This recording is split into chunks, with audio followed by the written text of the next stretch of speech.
ఏమేం వాగ్దానాలు చేసిండు అన్న? ఇది manifesto. This is the manifesto, Congress party manifesto.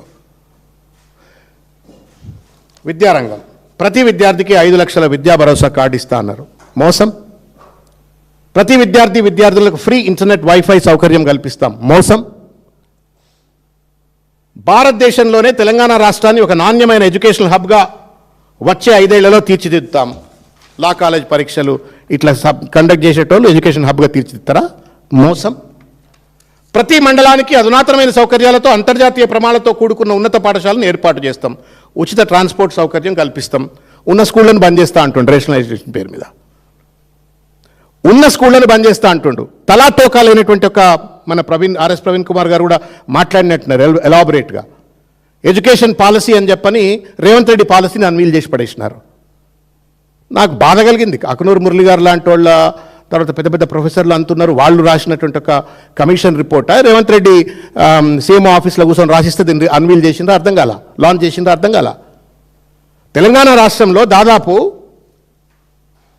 28,000 ప్రభుత్వ పాఠశాలలో 26 లక్షల మంది విద్యార్థులు చదువుకుంటారని చెప్పని కమిషన్ రిపోర్ట్లో ఉంటుంది.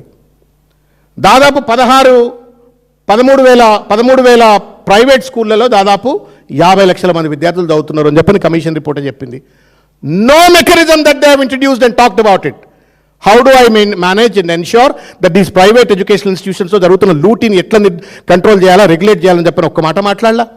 ఉన్న ఫీ రీయింబర్స్మెంట్ పథకాన్ని రద్దు చేస్తానని మాట్లాడతాడు. తెలంగాణ పబ్లిక్ స్కూల్ అని మాట్లాడుతున్నాడు. ఉన్న గురుకులాలు బంద్ కావాలట. యంగ్ ఇండియా స్కూల్స్ అని చెప్పని యంగ్ ఇండియా స్కూల్స్ కావాలట. తెలంగాణ పబ్లిక్ స్కూల్స్ అని చెప్పని డ్రామాలు ఆడుతూ ఉన్నాడు. But no mechanism to recruit the teacher vacancies in the government schools.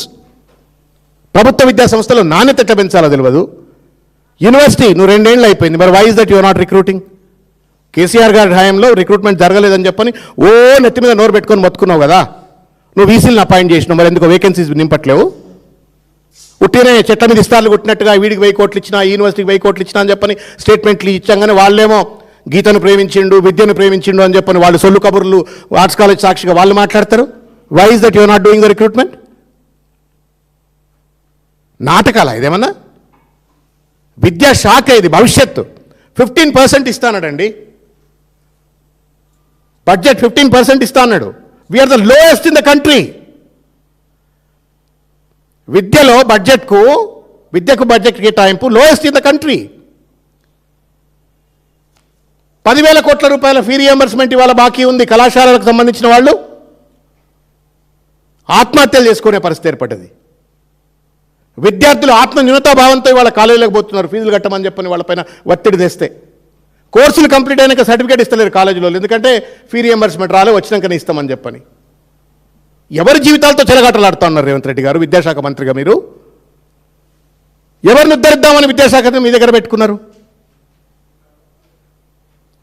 ఒక వెరీ ప్రైమ్ సెక్టర్, అది ప్రైమ్ డిపార్ట్మెంట్. రాష్ట్ర భవిష్యత్తు, దేశ భవిష్యత్తుకు ముడిపడ్డటువంటి ఒక శాఖను నీ కింద పెట్టుకొని గింత అడ్డమైనటువంటి ఒక శాఖలు చేస్తూ ఉంటే, చిల్లర వ్యవహారాలకు పాల్పడతా ఉంటే, దోపిడీకి పాల్పడతా ఉంటే, విచ్చలవిడి అవినీతికి పాల్పడతా ఉంటే ఎవడడగాల నిన్ను? పాపం కేసీఆర్ గారు మహానుభావుడు, doctor B R Ambedkar overseas scholarship అని చెప్పని అందరు అంబేద్కర్ లెక్క పేదోళ్ళు కూడా అమెరికా పోయి చదువుకోవాలి, విదేశాలకు పోయి చదువుకోవాలని చెప్పని స్కీమ్ పెట్టిండు. Not even 50% of that scheme allocated amount is being spent now. ఇక్కడ 100% సాచురేషన్ మోడ్లో గత ప్రభుత్వం ఖర్చు పెడితే 50% కూడా ఖర్చు పెట్టట్లే. పిల్లలు అమెరికాలో చదువుకుంటారు, వాళ్ళకి ఫీజులు లేక, ఆ ట్యూషన్ ఫీజు కట్టమని చెప్పని యూనివర్సిటీ అడుగుతుంటే కట్టలేక ఆత్మీయతాభావం, ఫోన్లు చేసి పరేషాన్లు అవుతున్నారు. ఎట్లా చేయాలి పిల్లలకు, ఎట్లా కట్టాలని చెప్పని. ఇట్లా రాసుకుంటే రామాయణం, వింటే భారతం అన్నట్టుగా ప్రతి విశ్వవిద్యాలయంలో ప్రతి రీసెర్చ్ స్కాలర్కు నెలకు 10,000 రూపాయల ఫెలోషిప్, ప్రతి జూనియర్ మరియు డిగ్రీ కళాశాలలో పనిచేస్తున్న గెస్ట్ ఫ్యాకల్టీలకు 42,000 జీతం, పీఈటీల రిక్రూట్మెంటు, ఇట్లా ఏమో అండి చెట్ల మీద ఇస్తార్లు కొట్టినట్టుగానే మాట్లాడినరు. దీన్ని వేటిని కూడా అమలు చేయకుండా విద్యారంగాన్ని ఇవాళ రేవంత్ రెడ్డి గారు సర్వనాశనం చేస్తూ ఇవాళ దోపిడికి పాల్పడుతున్నటువంటి ఒక పరిస్థితి. నేను చివరిగా మీకు మొబైల్ నాది అది ఎంత విధ్వంసం రేవంత్ రెడ్డి గారు పండుగ పూట చేస్తున్నారు అనడానికి నేను మీకు ఒక ప్రజలకు వినాలని నాకెందుకో ఇవాళ బాధ అనిపించింది, కళ్ళలో నీళ్ళు వచ్చినాయి, భావోద్వేగం అనిపించింది. ఈ పాట వినండి ఒకసారి. ఎవరో తల్లి, పేద తల్లి, వెలుగుమట్ట. నేను ఫేస్బుక్లో చూసిన, ప్రజలు చూడాలా, మీడియా మిత్రులు దీన్ని కూడా దయచేసి ప్రజలకు తీసుకెళ్లాలా. ఈ ప్రభుత్వం ఎంత దుర్మార్గానికి, దాష్టికానికి, దోపిడికి, విధ్వంసానికి ప్రజల జీవితాలను ఛిద్రం చేస్తుంది అనటానికి పైసలు ఇవాళ ఉంటాయి పోతాయండి. సచ్చినాడు ఎవడైనా ఏమో ఆరు గదాల బొందల వండుకోవాల్సిందే, లేకపోతే ఓ బన్నెడు కట్టెలో తగలబడిపోవాల్సిందే. ఎందుకు వేల కోట్లు లక్షల కోట్ల రూపాయలు దోచుకు తినడం కోసం మందుల జీవితాలు నాశనం చేయటం ఏంది? మందుల గూళ్ళు కూడా కొట్టడం ఏంటి? ఈ పాట వినండి ఒకసారి.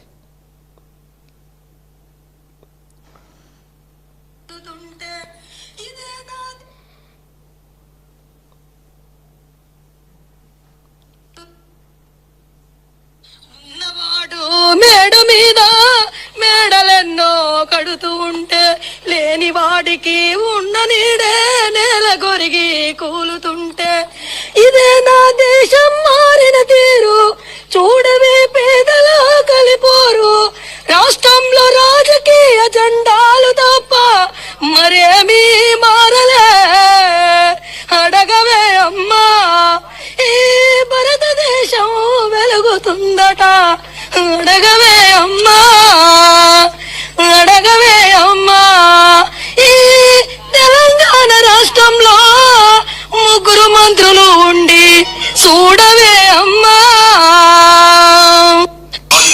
నాకు నిజంగా అంటే భావోద్వేగానికి గురైన ఆ తల్లి ఎంత బాధపడి ఉండి ఆ పాట పాడి ఉంటుంది. మీరు ఎవర్రా ఇండ్లు కట్టించినారా? మీరేమన్నా ఇండ్లు కూలుస్తా అంటారేంటి? మీరు ఇండ్లు కట్టినారా? మీరేమన్నా ఒక పేదవాడు, మధ్యతరగతి వాడు ఇల్లు కట్టుకోవాలంటే వాడి జీవితం పండుగ, అది జీవితం కళ, పెండ్లాం, పిల్లలు అందరి సమిష్టి కళ అది. దాన్ని విధ్వంసం చేస్తా ఉన్నాడు రేవంత్ రెడ్డి. అలా గాంధీ విగ్రహం పేరు మీద వెలుగుమట్టలో కానీ లగచర్లలో కానీ ఎవడరా భయ్ మీరు? ఎక్కడి నుంచి వచ్చింది మీరు? ఏ దేశం ఇది? ఏం పాలన ఇది?